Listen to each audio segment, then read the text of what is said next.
Esto es El Taller del Maestro con el pastor Jorge Abreu, un local espiritual donde estás invitado a transformar tu vida con la palabra de Dios, un lugar de sanidad interior. Bienvenido.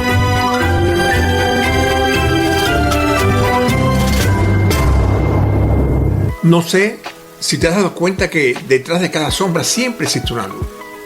Si queremos enseñar en nosotros la luz de Dios, debemos de entender que somos la sombra de esa luz, que al mismo tiempo nos dan el privilegio de poder pasarles a otros la luz de Dios en nosotros, que solamente brillaremos cuando se vean los frutos de nuestro sistema espiritual reflejados en nuestro sistema carnal. Es por lo que el libro a los Hebreos tiene un comenzar no solamente muy interesante e instructivo de cómo el Padre realiza un nuevo amanecer, sino como a través de su cercanía a nuestras vidas hace que esa luz se haga más brillante en nosotros.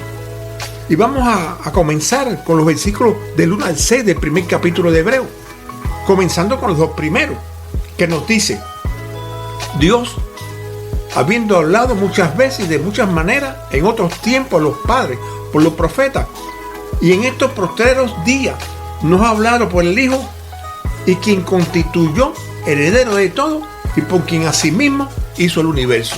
Este libro tiene algo muy interesante cuando se trata de darle un autor existente, divergencia que llevan a los sabios en la palabra a dar varios nombres, y aunque todos los nombres que han dado han obtenido gracias ante los ojos de Dios, aparentemente no han podido llenar los requisitos necesarios en lo que autoridad celestial se necesita para poder establecer autoridad en lo que han planteado, que echan por tierra conceptos establecidos en toda la ley, como el suplir lo que se hizo en la ley con lo que haría en los postreros días. En la antigüedad, Dios escogía a los que transmitirían al pueblo que Él mismo creó lo que Él quería que hicieran, y si analizas bien el comportamiento de su pueblo, todo se dirigía a su comportamiento exigiéndole cambio. ¿Para qué? Para que el cambio necesario, porque se necesitaban hombres de valores para poder llevar su palabra. ¿Triunfaron? No. Porque si el propio Hijo de Dios en una ocasión dijo en Lucas 4:24 y añadió: de cierto os digo que ningún profeta es aceptado en su propia tierra, e inclusive lo decía hasta de por sí mismo, pues muchos pobladores de la zona, amigos o familiares a los cuales le predicaba, no creían que él fuese el enviado de Dios, tal cual como lo había anunciado el profeta Isaías. ¿Cuántos años han pasado desde entonces? Inclusive este libro de Hebreos se escribió entre los años 64 y 70 de Cristo. Si cuestionamos un poquito más su primera idea divina en el 1:1, de Dios habiendo hablado muchas veces y de muchas maneras en otros tiempos a los padres por los profetas, vemos cómo inclusive hoy Jesús sigue siendo la réplica de esos mismos profetas. Los profetas hablaban lo que Dios les comunicaba, pero es que esa misma voz de Dios está en su palabra. Pero cuando le hacemos caso, somos nosotros mismos los que nos ponemos a merced del maligno. Es por lo que sube el nivel de autoridad celestial. Cuando nos dicen el 1:2, en estos postreros días nos han hablado por el Hijo, a quien constituyó heredero de todos y por quien asimismo hizo el universo. Son muchos los que se han convertido adictos sin conocimiento de esa palabra. De heredero, que en el griego antiguo nos dice heredero como tal, por la implementación, poseedor por extinción, adquisición, específicamente patrimonio, que más sencillo sería: somos partícipes de la herencia del Padre conforme lo es Jesucristo. Pero existe algo que debemos recordar: para que una herencia sea efectiva, el que deja la herencia debe morir. Entonces, si el Padre no muere, ¿cómo podríamos cobrar la herencia? Recuerda algo: tanto en la tierra como en el cielo, nunca seríamos Dios. Pero sí el privilegio de una mejor vida en Cristo Jesús, porque aunque somos herederos, todos somos coherederos con Cristo Jesús, el cual, al ser enviado a rescatarnos de la esclavitud que nos tenía atado al maligno y abrirnos la puerta a través del pacto con ese mismo coheredero, es para a través de ese mismo pacto podernos purificar. Te recuerdo Juan 3:16, que nos dice: porque de tal manera amó Dios al mundo que ha dado a su Hijo unigénito, para que todo aquel que en Él cree no se pierda, mas tenga vida eterna. ¿Te das cuenta cómo la palabra mágica para poder ser coheredero con Cristo Jesús es creer? en el mismo que fue enviado por el Padre, que fue a la cruz sin mancha ni arruga, a cargarse de todas nuestras manchas y arrugas, para llevarlas donde estaba el maligno, entregárselas y ordenar: esos que estaban cargando esos grilletes impuestos por ti, ya son libres a través de mi sangre, derramada en la cruz, para que ellos puedan compartir junto conmigo el reino celestial. ¿Te das cuenta cuánto nos dice? Y ponle atención en la primera parte de 3:1, el cual, siendo el resplandor de su gloria y la imagen misma de su sustancia, y quien sustentaba todas las cosas con la palabra de su poder. ¿Te das cuenta realmente de quién estamos hablando? Y que además, cuando decimos Dios es Dios, podemos hablar a cabalidad de Jesús. Y no solamente eso, sino que en la segunda parte de este mismo 1:3 nos dice: habiendo efectuado la purificación de nuestros pecados por medio de sí mismo, se sentó a la diestra de la majestad en las alturas. ¿Te das cuenta? Cuando abrimos nuestros corazones y decimos: Señor, te acepto como mi Salvador, a quien le estamos abriendo las puertas de nuestras vidas. Pero para todo esto solamente tenemos un sencillo problema, y es aprender a separar lo que es de lo carnal con relación a lo espiritual. ¿Te das cuenta? Cuando ese mismo que fue a la cruz por cada uno de nosotros, que es ese mismo de que ahora estamos hablando, nos dice: pues darle al César lo que es del César y a Dios lo que es de Dios. Cuando aprendamos esta idea divina, serán abiertos nuestros ojos espirituales, que son los que hacen que la fe funcione en nosotros. Son los que nos hacen clamar: somos victoriosos, a pesar de las dificultades por las cuales estemos pasando.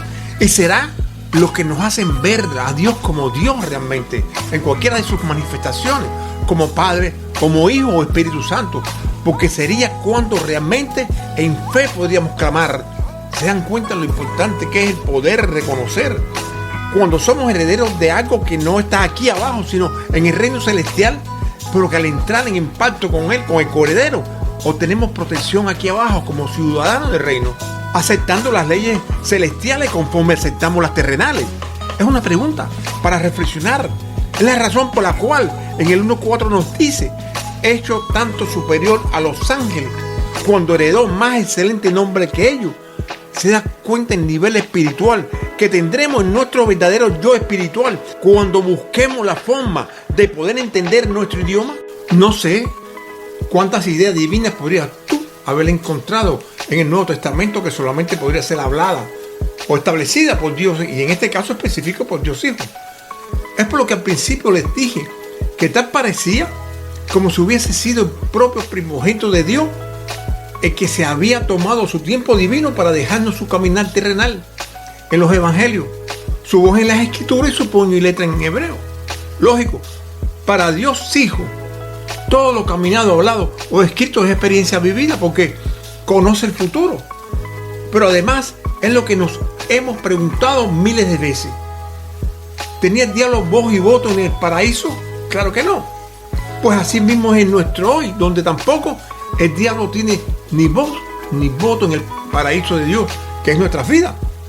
Porque además se relaciona con lo que nosotros conocemos, que cada vez que Dios venía a la tierra a establecer una nueva dispensación, desde la inocencia hasta nuestro hoy en la gracia, ha sido siempre para manipular y situar al diablo para su propósito divino.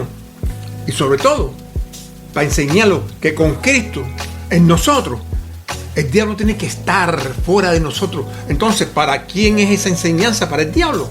Para nada. Para cada uno de nosotros.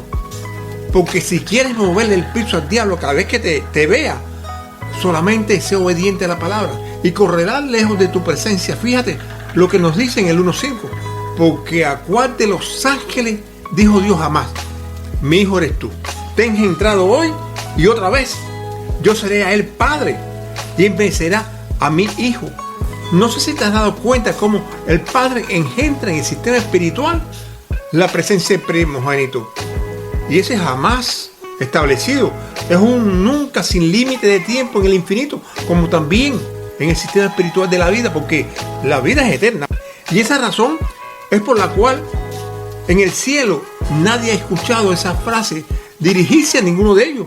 Y si se la dijo al primogénito y nosotros somos coherederos con el primogénito en Cristo Jesús, es por lo que nosotros también somos. Si aceptamos a Cristo como nuestro Salvador, también seremos hijos del Padre Celestial por ley divina.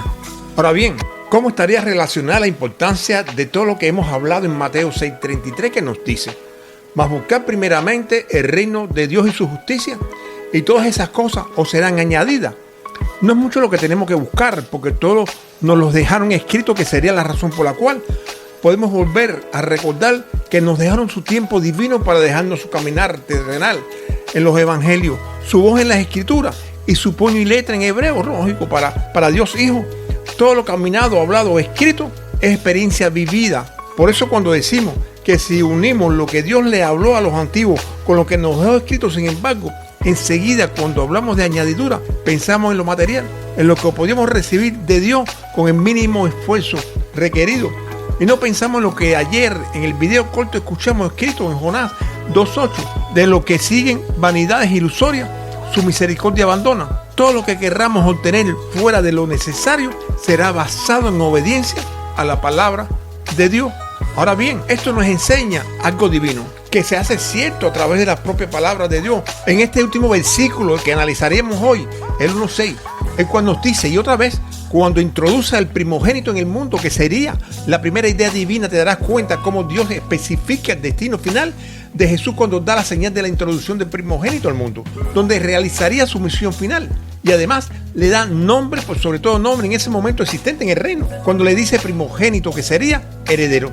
Pero además, como primogénito en la cultura de la época, que sería, como se dijo ya, su destino final, que lógicamente era el primero en función de hijo, y que sería el que presidiría por ser primogénito, que equivale al ser el mayor de los hijos, recibía la primogenitura, la cual abarca el derecho de presidir la familia y heredar una parte doble de los bienes y de la tierra de su padre a la muerte de éste.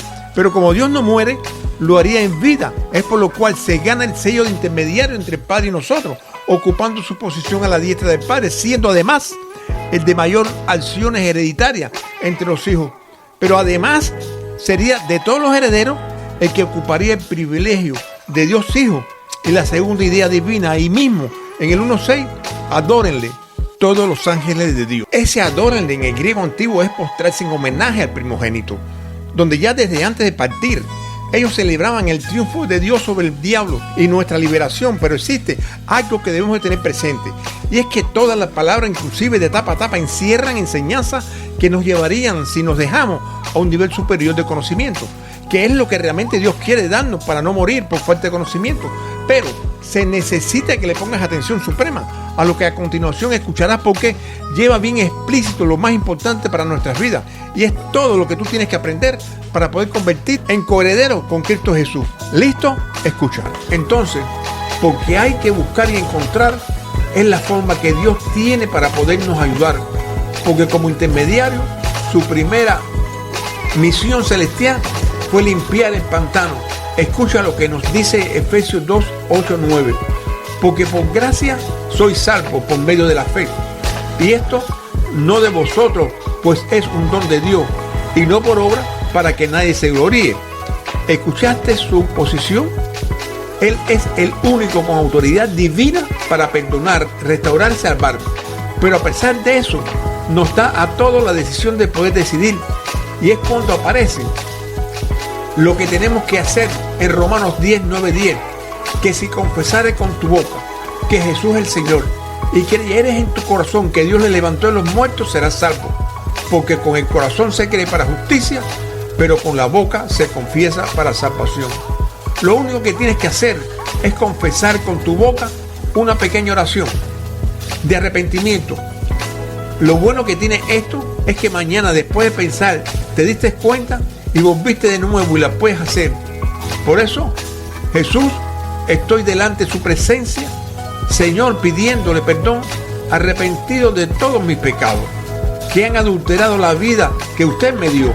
Ayúdeme a convertirme en el ser humano que usted diseñó para mí, y deme sabiduría y conocimiento para de ahora en adelante vivirla correctamente, cuidándola para ser ejemplo a mi familia y a mi contorno.